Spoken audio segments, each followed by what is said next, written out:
The last period to complete it, P-type material and N-type.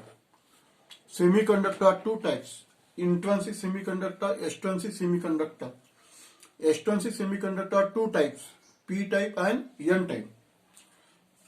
Now आज आपण पाहणार आहोत पीएन जंक्शन डायोड. पाहता समजा हा जर्मेनियम किंवा सिलिकॉनचं मटेरियल आहे और सिलिकॉन. तो अर्धा जो पार्ट आहे या अर्ध्या पार्ट मध्ये ट्रायव्हॅलंट इम्प्युरिटी टाकायची. ट्रायव्हॅलंट इम्प्युरिटी कालच्या पिरियडला शिकवलं तुम्हाला. ट्रायव्हॅलंट इम्प्युरिटी कोणती टाकायची? इंडियम, गॅलिलियम, ॲल्युमिनियम हे टाकायची. तर इथं कोणता सेमीकंडक्टर तयार होईल? P type semiconductor is form. आणि यामध्ये मेजॉरिटी कोणाची होईल? होल्स. हे होल्स आहेत. Holes in P type semiconductor holes are majority charge carrier. मागच्या पिरियडला शिकवलेलं तुम्हाला. हा जो अर्धा पार्ट आहे, अर्ध्या पार्ट मध्ये पेंटाव्हॅलंट इम्प्युरिटी टाकायची. Pentavalent impurity. पेंटाव्हॅलंट इम्प्युरिटी कोणती? अँटीमनी, आर्सेनिक, फॉस्फेट हे टाकायचे. काय त्या मेजॉरिटी कोणता सेमीकंडक्टर तयार होते? N type semiconductor is form. Majority charge carrier are electrons. यामध्ये इलेक्ट्रॉन्स असतात. मागच्या पिरियडला शिकवला तुम्हाला. तर हा जो क्रिस्टल आहे जर्मेनियम किंवा सिलिकॉन, हा part is doped with trivalent impurity. हा part doped with pentavalent impurity. This arrangement is called as a junction diode. याला जंक्शन डायोड म्हणतात. ही जी बाउंड्री आहे मधातली याला जंक्शन म्हणतात. PN junction. तर आता या बाउंड्रीवर काय होईल? पाहता इकडचं जे होल आहे, hole cross the junction from P to N. इकडचं होल इकडे येईल. इकडचं होल इकडे आल्यानंतर इथे तो निगेटिव्ह चार्ज सोडून देईल. आणि इथे होल आल्यानंतर म्हणजे पॉझिटिव्ह चार्ज इथे आल्यानंतर it recombine with electron and neutralise. खतम होऊन जाईल. म्हणजे डिफ्यूज सुद्धा म्हणतात त्याला. डिफ्यूज. ऍटम तुम्हाला माहिती आहे. ऍटम मध्ये प्रोटॉन्स आणि इलेक्ट्रॉन्स हे सारखे असतात. Number of proton, number of electrons are same. Atom is electrically neutral. एक उदाहरण देतो. समजा 10 प्रोटॉन्स आणि 10 इलेक्ट्रॉन आहे. म्हणजे 10 positive charge, 10 negative charge. Atom is electrically neutral. समजा आता मी म्हटलं की hole cross the junction from P to N. इथचं होल एन कडे आलं. समजा याच्यातला एक पॉझिटिव्ह चार्ज गेला. म्हणजे किती झाले पॉझिटिव्ह चार्ज? 9. इलेक्ट्रॉन तेवढेचा 10. म्हणजे हिच्या ऍटम कोणतं अस्तित्व तयार झालं? मग कोणत्या चार्जचं अस्तित्व तयार झालं? निगेटिव्ह चार्जचं अस्तित्व तयार झालं. कारण 10 इलेक्ट्रॉन आहे आणि 9 प्रोटॉन आहे. फक्त एक प्रोटॉन, एक पॉझिटिव्ह चार्ज इथून इथे आलेला आहे. तर इथे याचं कन्व्हर्शन झालं निगेटिव्ह आयन मध्ये. हा इथे निगेटिव्ह फ्री चार्जेस तयार झालेले आहेत. Negative ion. म्हणजे अशा पद्धतीने इथले जे होल आहेत हे जंक्शन क्रॉस करतील, इकडे जातील. ते इलेक्ट्रॉन सगळं कंबाईन होतील आणि डिफ्यूज, खलास होऊन जातील. डिफ्यूज. सेम पद्धतीनं इकडचे जे इलेक्ट्रॉन आहे, electron cross the junction from N to P. ते असे इकून इलेक्ट्रॉन इथे येतील. मग आता इथून इलेक्ट्रॉन इथे आल्यामध्ये इथं काय झालं? इलेक्ट्रॉनची संख्या कमी झाली. समजा आता इथं 10 प्रोटॉन होते, 10 इलेक्ट्रॉन आहे. इथे इलेक्ट्रॉनची संख्या कमी झाली. 2 इलेक्ट्रॉन इकडून इकडे आले. म्हणजे इथे 8 इलेक्ट्रॉन आले. म्हणजे ऍटम कोणाचं अस्तित्व तयार झालं? Positive charge. म्हणजे इथे पॉझिटिव्ह आयन तयार झाला. म्हणजे जेव्हा इलेक्ट्रॉन इकडचे इकडे येतात, एन कडून पी कडे, ही जी इथे लेअर तयार झाली, इथे फ्री पॉझिटिव्ह चार्जची लेअर तयार होते. तसंच इकडचे जे पॉझिटिव्ह चार्जेस आहेत, होल्स आहेत, hole cross the junction from P to N, तर निगेटिव्ह चार्जेस इथं तयार झालेले आहेत. Hole cross the junction from P to N, hole इथे आले, combine with electron and neutralise, खतम झाले, ते डिफ्यूज म्हणतात त्याला, आणि एक प्रकारची इथं लेअर तयार झाली. या लेअरला म्हणतात, म्हणजे कोणती लेअर तयार झाली तिथे, एन साईडला पॉझिटिव्ह आयन, पी साईडला निगेटिव्ह आयन, फ्री चार्जेसची लेअर तयार, याला डिप्लेशन लेअर म्हणतात. कोणती लेअर म्हणतात, डिप्लेशन लेअर ऑफ व्हिजिन. एक प्रकारचं पोटेन्शियल तिथं तयार झालं. या पोटेन्शियलचं नाव आहे बॅरियर पोटेन्शियल.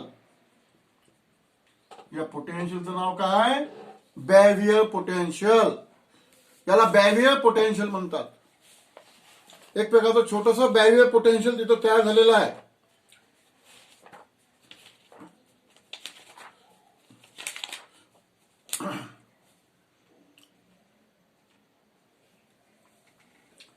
हे जे बॅरियर पोटेन्शियल आहे, 0.7 volt for silicon and 0.3 volt for germanium. हा समजा जर्मनियमचा डायोड असेल, ते बॅरियर पोटेन्शियल 0.3 व्होल्ट असते. हा जर समजा सिलिकॉनचा डायोड असेल तर 0.7 व्होल्ट असते बॅरियर पोटेन्शियल. याला बॅरियर पोटेन्शियल म्हणतात. आणि ही जी लेअर तयार झाली या जंक्शनवर, या लेअरचं नाव आहे depletion layer. Arrangement is called as a junction diode.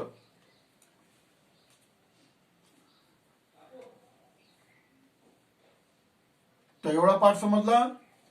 Half part doped with trivalent impurity, half part doped with pentavalent impurity. सिलिकॉनचा क्रिस्टल असं अर्ध्या पार्ट मध्ये आपण टॅलेंट इम्प्युरिटी टाकली, अर्ध्या पार्ट मध्ये आपण पेंटॅलेंट इम्प्युरिटी टाकली. पीएन जंक्शन डायोड तयार करायचा अशा पद्धतीनं. मग या बॉन्डवर काय झालं, इकडचे होल इकडे गेले, इकडचे इलेक्ट्रॉन इकडे आले, डिफ्यूज झाले, न्यूट्रलाइज झाले, आणि इथे चार्जेस सोडले त्यांनी. Negative charge on P side and positive charge on an side. Potential is formed near the bond weak, that is known as a barrier potential. याला barrier potential म्हणतात. 0.7 volt for silicon, 0.3 volt for germanium. आता पहा, याचं नाव काय सांगितलं मी, depletion layer.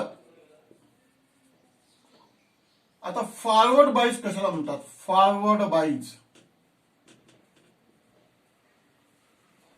ही जी thickness आहे ना, हे नियर अबाउट 1 मायक्रोमीटर असते.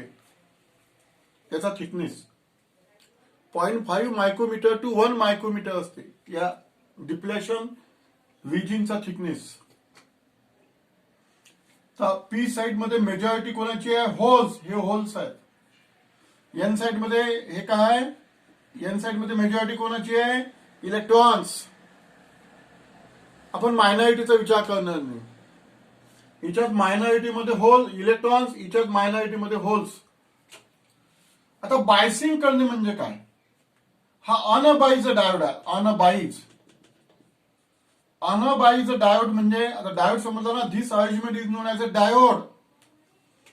अनबाईज यानी उसको बैटरी लगाया नहीं, इसको अनबाइज डायोड बोलते. बैटरी लगाने के बाद में उसको बाइजिंग बोलते, बाइज. फॉरवर्ड बाइज यानी इसको बैटरी लगाना पड़ेगा. अभी ऐसी बैटरी लगा सकते अपन, पॉजिटिव निगेटिव वीबीबी, ये फॉरवर्ड बाइज की बैटरी है समझो. वीबीबी यानी बैटरी, समझो ये 5 वोल्ट की बैटरी है. Positive connected to P type, negative connected to N type. This connection is called as a forward bias. Bias करना यानी बैटरी लगाना, बैटरी लावणे. बॅटरीचा पॉझिटिव्ह पी ला जोडायचा, बॅटरीचा निगेटिव्ह एन ला जोडायचा, याला म्हणतात फॉरवर्ड बाइज. तो क्या होगा, जब ये बैटरी का पोटेंशियल और ये समझो सिलिकॉन का डायोड है. सिलिकॉनचा डायोड साठी किती असते बॅरियर पोटेंशियल, 0.7 व्होल्ट. जेव्हा बॅरियर पोटेन्शियल आणि बॅटरीचं पोटेन्शियल हे सारखं असेल तेव्हा ही जी जंक्शन आहे ते ब्रेक होऊन जाईल, तुटून जाईल जंक्शन. जब ये पोटेंशियल बढ़ जाएगा बैटरी का पोटेंशियल, यानी ये बैटरी क्या करते पहले, ये बैरियर पोटेंशियल ब्रेक करते हैं. तो देखो पॉजिटिव है यहाँ पे इसका निगेटिव है. ये बैरियर पोटेंशियल को ब्रेक करता. जब ये दोनों का पोटेंशियल सेम हो जाता तब ये निकल जाएंगे, बैरियर पोटेंशियल निकल जाएगा, म्हणजे डिप्लेशन लेअर निघून जाईल. म्हणजे ऍक्च्युअली 4.3 व्होल्ट समजा उदाहरण दिलं मी, म्हणजे 5 व्होल्टची बॅटरी असेल तर 0.7 व्होल्ट याच्यामध्ये लॉस केला जाईल. बॅरियर पोटेन्शियल काढण्याकरिता गेलं ते व्होल्टेज. त्याच्यानंतर हे डिप्लेशन रिजिन लेअर निघून जाईल आणि electron cross the junction from N to P. They recombine with holes and current passes through diode. Electron कुठून कुठे जातात, N कडून P कडे. हे इलेक्ट्रॉनचं मोशन आहे. Conventional current flows from P to N through the diode. डायोडला जर फॉरवर्ड बायसिंग केलं, फॉरवर्ड बायसिंग म्हणजे positive connected to P type, negative connected to N type, ही डिप्लेशन लेअर निघून जाईल, बॅरियर पोटेन्शियल खतम होऊन जाईल आणि इलेक्ट्रॉन जंक्शन क्रॉस करतील. Electron cross the junction from N to P and conventional current flows from P to N. म्हणून डायोडचा असा सिम्बॉल, हा डायोडचा सिम्बॉल आहे, सिम्बॉल ऑफ डायोड P आणि N. दिसतो तुम्हाला एरो, हा एरो आहे. हा एरो पहा काय दाखवतो, it direction of current P to N. He line म्हणजे N टाईप, हे P type. This is a symbol of diode. या डायोडचा सिम्बॉल आहे हा. सिम्बॉलच तुम्हाला डायरेक्शन ऑफ करंट दाखवते. डायोड मधून जो करंट पास होतो तो P कडून N कडे पास होतो, एका डायरेक्शनने करंट पास होतो असा. ते झालं फॉरवर्ड बाईस. रिव्हर्स बाईस,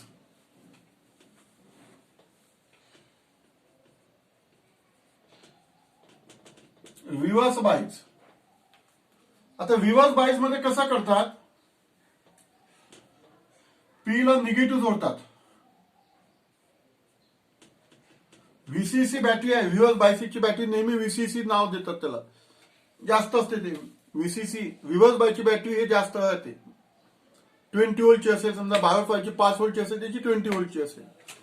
negative connected to P type, positive connected to N type.